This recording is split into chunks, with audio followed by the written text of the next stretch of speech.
Hello friends, my kitchen my રેસિપીમાં આપનું સ્વાગત છે। આજે આપણે ગુજરાતી ગોળવાળું ઓરમું બનાવીશું। ઘણા લોકો તેને ફાડા લાપસી પણ કહે છે। આ લાપસી ખાવામાં જેટલી ટેસ્ટી લાગે છે, બનાવવામાં એટલી જ ઇઝી પણ છે।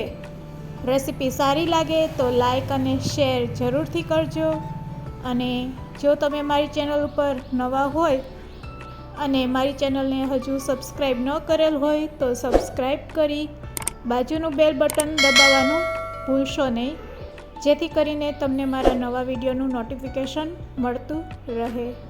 તો ફાડા લાપસી એટલે કે ઓરમું બનાવવા માટે સૌપ્રથમ આપણે ઘઉંના ફાડા લેશું। આ ફાડા બજારમાં રેડીમેડ પણ મળે છે અને જો ઘરઘંટી હોય તો 5 નંબરની જારીમાં તમે આ ફાડા ઘઉંના રેડી કરી શકો છો। તો અત્યારે આપણે વાટકીના મેઝરમેન્ટથી આ લાપસી રેડી કરીશું। તો 1 વાટકી ફાડા ઘઉં સાથે સાથે તેનાથી થોડું ઓછું ઘી એટલે કે પોણી વાટકી ઘી અને તેનાથી ઓછો થોડોક ગોળ, તો આ મેઝરમેન્ટ છે લાપસી બનાવવા માટે। સાથે સાથે આપણે 2 લવિંગ અને થોડાક તજ, તમારા ઘરમાં જે પણ ડ્રાયફ્રૂટ અવેલેબલ હોય તે ડ્રાયફ્રૂટ આપણે લઈ શકીએ છીએ। તો અત્યારે મેં કાજુ, કિસમિસ અને પિસ્તા લેશું અને તેને આ રીતે કટ કરી લેશું।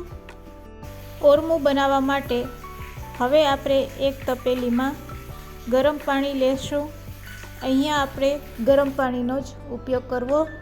તો તેના માટે આપણે મેઝરમેન્ટ લઈએ તો જે વાટકીમાં આપણે ફાડા ઘઉં લીધા છે તે જ વાટકીના મેઝરમેન્ટથી આપણે 4 વાટકી જેટલું પાણી એડ કરશું। તો અહીંયા આપણે ટોટલ 4 વાટકી જેટલું પાણી લીધેલ છે। હવે આ પાણીને આપણે ગેસની ફ્લેમ ચાલુ કરી અને ગરમ થવા દેશું। તો જ્યારે પણ ઓરમું કે ફાડા લાપસી તમે બનાવો ત્યારે પહેલાં પાણીને આ રીતે ગરમ કરી લેવાનું। હવે બીજા ગેસ ઉપર આપણે એક કઢાઈ લઈશું અને તેમાં આપણે જે મેઝરમેન્ટથી ઘી લીધેલ છે તે બધું ઘી તેમાં એડ કરી દઈશું। ઘી થોડુંક મેલ્ટ થાય એટલે તેમાં આપણે ફાડા ઘઉંને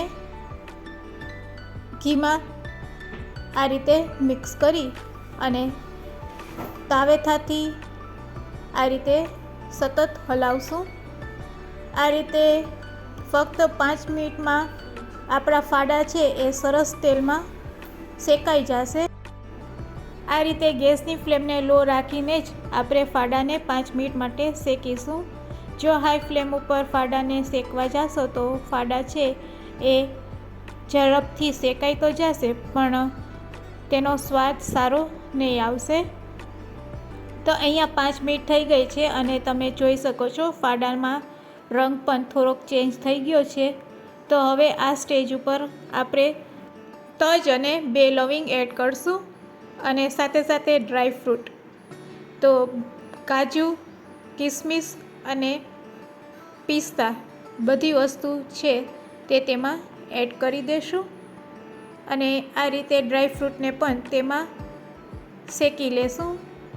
આ રીતે ડ્રાયફ્રૂટ આપણા ઘીમાં થોડાક શેકાઈ જાય એટલે હવે આપણે તેમાં ગરમ પાણી એડ કરવાનું છે। તો તમે જોઈ શકો છો ડ્રાયફ્રૂટ પણ થોડાક આપણા શેકાઈ ગયા છે।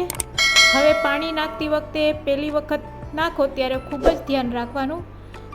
તો આ રીતે થોડાક બબલ્સ થશે તો એક હાથેથી પાણી અને બીજા હાથેથી આ રીતે તવેથાથી આપણે હલાવતું જવાનું।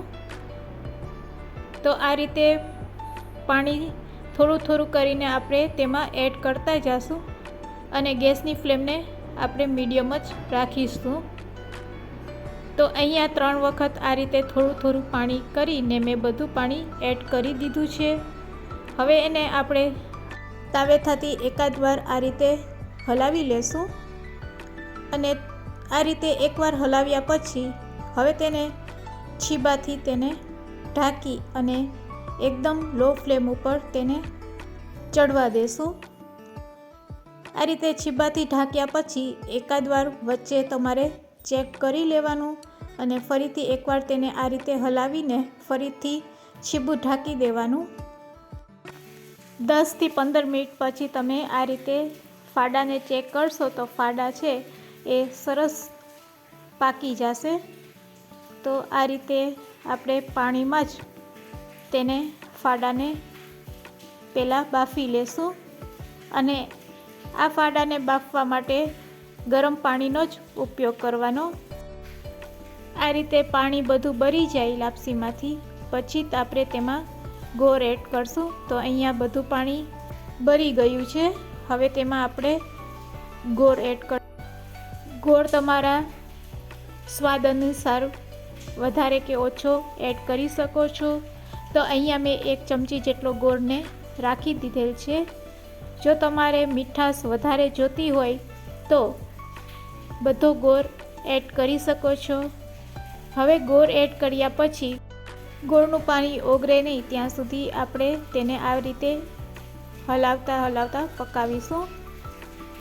હવે તેમાં આપણે એલચીનો પાવડર અને થોડુંક